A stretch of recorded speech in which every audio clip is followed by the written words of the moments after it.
We're here with, well, what looks like a very busy group of people looking at our plans for what was once the MOD Foxhill site. But what we're doing is more than that, because we're showing how we can use that site to connect with our existing estate at Foxhill, so that we create one new exciting community where people want to stay and put down roots. And so yeah, we're really looking forward to engaging with local people and to discuss our plans. There's obviously great interest in what you're doing on the MOD site. A bit of concern amongst some of the residents that they're going to be forcibly taken out of their homes. Now, I do hear that some of the existing houses may well in the future be demolished. How is that going to work?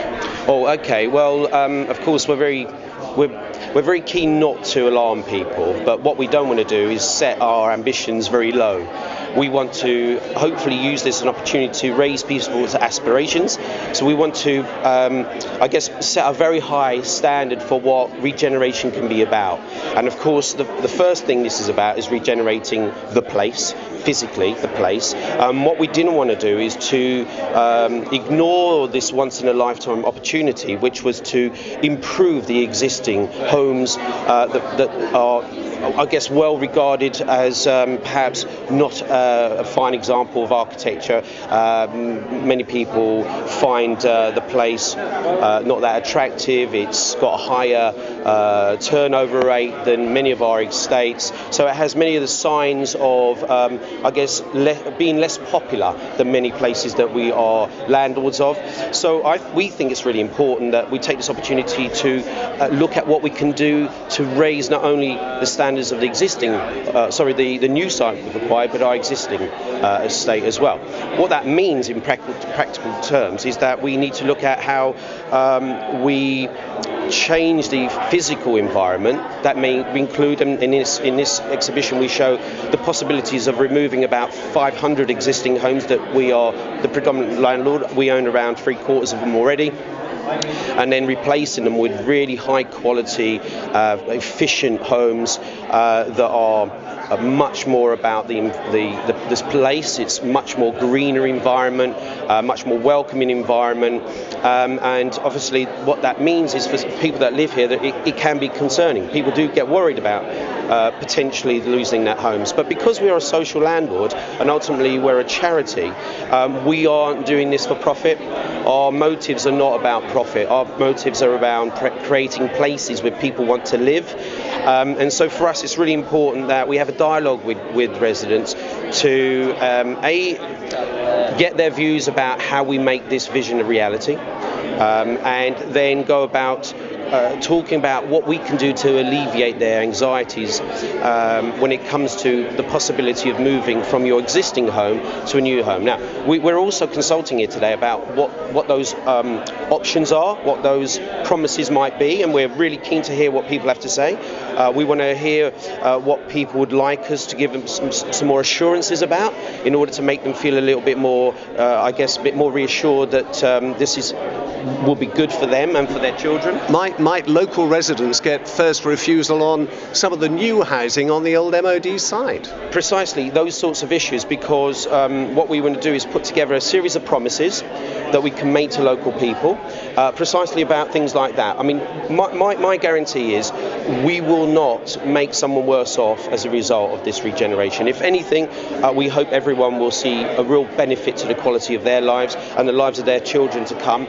I'm sure some people will be worried if they're a homeowner, what will that mean in terms of values, and we can have one-to-one conversations with everyone. Our intention today is not only about showing this vision, but it's also about a call out to everyone to say, look, come and talk to us. We've already managed to speak to about 500 people on the existing estate. We'd love to speak to the remaining people that haven't yet come and spoken to us.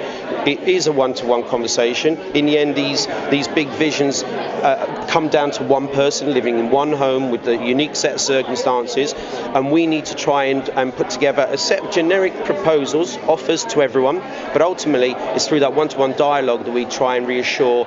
But as I say, the main commitment here is we are not going to make you worse off. Yes. The worst that can happen is you get a lovely brand new home in a new community that is integrated. So plenty of notice about possible evictions because houses are coming down, and market prices for houses that you're going to buy? Well, look, first of all, there's no evictions. We don't evict people. On a scheme like this, a regeneration scheme, no one is evicted in order for this to occur. What happens, traditionally happens, is that we will make offers to people on the new development. So they will be, they'll be offered properties that become available when they're finished, and gradually, we call it decant. We move people out of existing homes into new homes, and eventually, when the entire block is decanted or empty, we can then begin the actual work. What's Curo's vision for the MOD site and indeed for Foxhill as a community? We believe that Foxhill, the new Foxhill, let's call it that, is more than housing. At its heart, of course, it's about new housing, but our belief is that we're creating a new destination where people will choose to live in the future. It's a place that is around education and skills. It's a place that is about sustainability. It's a place about art and culture. It's a place about health and well-being. And for us, the housing is one very small component of what a real regeneration scheme is, which is about all those other strands that bring communities to life. So we're talking about new schools, new shops, new employment? Absolutely. I mean, we've got some really interesting ideas. For example, we're proposing, for example, to put in, the local authorities asked us to put a school. Of course, there's a school in there, two-form entry school, but we're also looking at the possibility of putting what's called a construction skills academy in there to train people in the construction industry. We've got a lot of construction going on in the city over the next 15-20 years, but also we've got construction right across the southwest. We want our young people to benefit from those jobs, so we're proposing to put a construction skills academy next to the school, sharing quite a lot of the same spaces to make it more efficient. But in that new community hub, let's call it a new community hub, we'd like to see the doctor surgeries in there. We'd like to see maybe the midwifery service, the dentist service. It'd be great to see the police using the facilities. We will have our local office there. What we'd like to do is make that a real one-stop shop for local community services. Can I ask you quickly, because I know you're busy and a lot of people want to talk to you, any nod to the past, any way in which the history and heritage of the MOD site in particular is going to be marked for the future? Well, this is one of the big things in our proposals, is there's a big slug of culture and arts in there. I mean, if you look at the centre of the development, as well, the new heart of the development, it's a big open space. It's a piece of new parkland, and in the centre there we're proposing to put some sort of theatre or a place where dance and music can be celebrated.